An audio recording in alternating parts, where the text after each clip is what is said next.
Saatnya ngopi bareng, namun sebelumnya jangan lupa like, subscribe, dan tekan tombol notifikasinya. Serta bagikan kepada yang lain.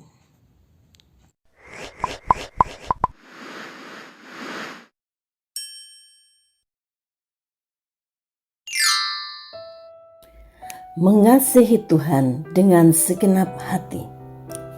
Shalom saudaraku. Inti dari seluruh ajaran Tuhan Yesus adalah kasih. Ketika seorang ahli Taurat bertanya untuk mencobai Tuhan Yesus dengan pertanyaan, "Guru, hukum manakah yang terutama dalam hukum Taurat?" Tuhan Yesus menjawab, "Kasihilah Yahweh Tuhanmu dengan segenap hatimu, dengan segenap jiwamu, dan dengan segenap akal budimu. Itulah hukum yang terutama dan yang pertama." Bagaimana kita bisa mengasihi Tuhan dengan segenap hati? Ketika kita mengasihi Tuhan dengan segenap hati, itu berarti Tuhan Yesus harus menjadi fokus utama hidup kita. Kita menetapkan Tuhan Yesus sebagai prioritas nomor satu kita, dan segala sesuatu yang lain akan sejalan setelah itu.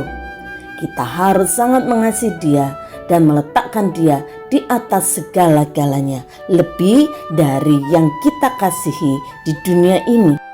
Dengan kata lain, kasih kita kepada Tuhan harus lebih dari kasih kita kepada pasangan hidup kita, kepada orang tua kita, kepada anak-anak kita, kepada saudara-saudara kita. Dalam Lukas 14 ayat yang ke-26, Tuhan Yesus berkata, "Jikalau seorang datang kepadaku dan ia tidak membenci bapaknya, ibunya, istrinya, anak-anaknya, saudara-saudaranya laki-laki atau perempuan, bahkan nyawanya sendiri, ia tidak dapat menjadi muridku." Kata membenci di sini bukan berarti bahwa kita harus membenci atau memusuhi ayah, ibu, pasangan hidup, anak atau keluarga kita. Lebih tepatnya kata ini diartikan mengasihi yang lain lebih dari mengasihi Tuhan Yesus. Dalam Alkitab Bahasa Indonesia Sehari-hari, ayat ini diterjemahkan, "Kalau orang datang kepadaku tetapi lebih mengasihi ibunya, bapaknya, istrinya, anak-anaknya, saudara-saudaranya, malah dirinya sendiri, ia tidak bisa menjadi pengikutku." Dalam Alkitab terjemahan sederhana Indonesia menuliskan, "Setiap orang yang datang kepadaku dan mau menjadi pengikutku, dia harus rela kehilangan ayah ibunya, anak-anaknya, pasangan, semua saudara dan saudarinya, bahkan nyawanya sendiri." Tuhan Yesus menuntut agar kesetiaan dan kasih kita kepadanya lebih besar daripada setiap hubungan kasih sayang lain, sekalipun kepada keluarga kita sendiri. Dalam Matius 10 ayat yang ke-37, Tuhan Yesus berkata, "Barang siapa mengasihi bapa atau ibunya lebih daripadaku, ia tidak layak bagiku. Dan barang siapa mengasihi anaknya laki-laki atau perempuan lebih daripadaku, ia tidak layak bagiku." Mungkin saudara bertanya, mengapa Tuhan menginginkan hal yang demikian? Pasangan hidup, anak-anak, orang tua, dan anggota keluarga yang lain yang kita miliki di dunia ini bisa menjadi pusat hati kita, sehingga rasa cinta yang berlebihan ini akhirnya mencuri fokus kita dari hukum yang terutama dan yang utama itu. Ketika kita mengatakan, "Aku mengasihi Tuhan dengan segenap hatiku," seharusnya tidak ada tempat sekecil apapun yang bisa mencuri posisi Tuhan dari hidup kita, termasuk pasangan, orang tua, anak-anak, saudara, sahabat, dan lain sebagainya.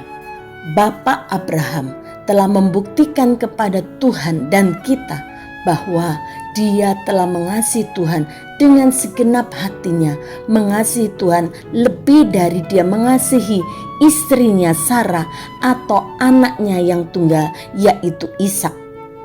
Terbukti ketika Tuhan memerintahkan Abraham untuk mempersembahkan anaknya yang tunggal, yaitu Ishak.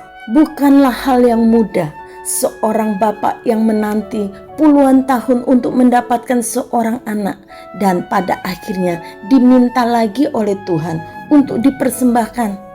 Pasti ada pergumulan di dalam hatinya. Tetapi Abraham tahu memilih yang terbaik untuk membuktikan kepada Tuhan bahwa dia mengasihi Tuhan lebih dari semua. Karena itu, firman Tuhan memberitahukan kepada kita, keesokan harinya pagi-pagi bangunlah Abraham, ia memasang pelana keledainya dan memanggil 2 orang bujangnya beserta Ishak anaknya. Ia membelah juga kayu untuk korban bakaran itu, lalu berangkatlah ia dan pergi ke tempat yang dikatakan Tuhan kepadanya.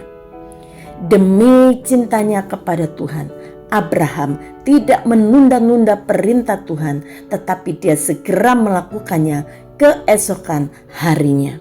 Dalam pergumulan hati seorang bapak yang mengasihi anaknya, Abraham mengulurkan tangannya, mengambil pisau untuk menyembelih anaknya.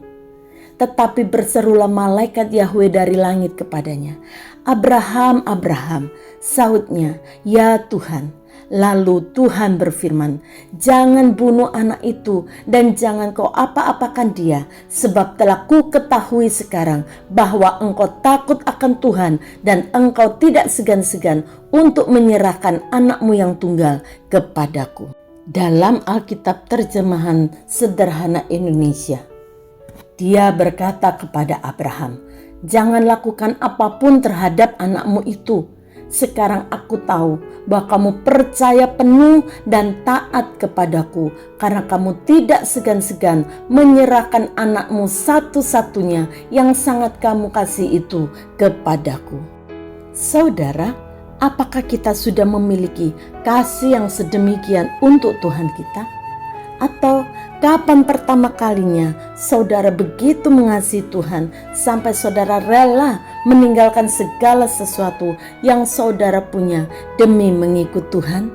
Tuhan Yesus telah membuktikan kasih-Nya kepada kita dengan kematiannya di atas kayu salib, supaya kita yang seharusnya binasa mendapatkan hidup yang kekal oleh karena pengorbanannya. Karena itu, mari saudara, kita mengasihi Tuhan dengan segenap hati kita, lebih dari semua yang kita miliki. Bapa, kami bersyukur kepadamu. Kami mengenal Engkau di dalam nama Tuhan Yesus Hamasiah, Tuhan yang telah mati bagi kami karena kasih-Mu yang besar dalam hidup kami. Karena itu Tuhan, ajar kami terus anak-anak-Mu untuk mengasihi Engkau lebih dari semua, mengasihi Engkau dengan segenap hati kami. Mungkin sulit bagi kami untuk melakukannya, tetapi tolong kami untuk kami dapat membuktikan kepada Tuhan sebagaimana Bapak Abraham telah membuktikan cintanya kepada Tuhan, sehingga rela kehilangan anaknya demi mentaati kehendak Tuhan, demi imannya kepada Tuhan. Kami mau belajar membalas kasih-Mu, mengasihi Engkau dengan segenap hati kami. Terima kasih Bapa. Ini hidup kami serahkan ke dalam tangan-Mu, di dalam nama Tuhan Yesus. Haleluya. Amin. 1 Yohanes 4 ayat yang ke-19. Kita mengasihi karena Tuhan lebih dahulu mengasihi kita. Tuhan Yesus memberkati.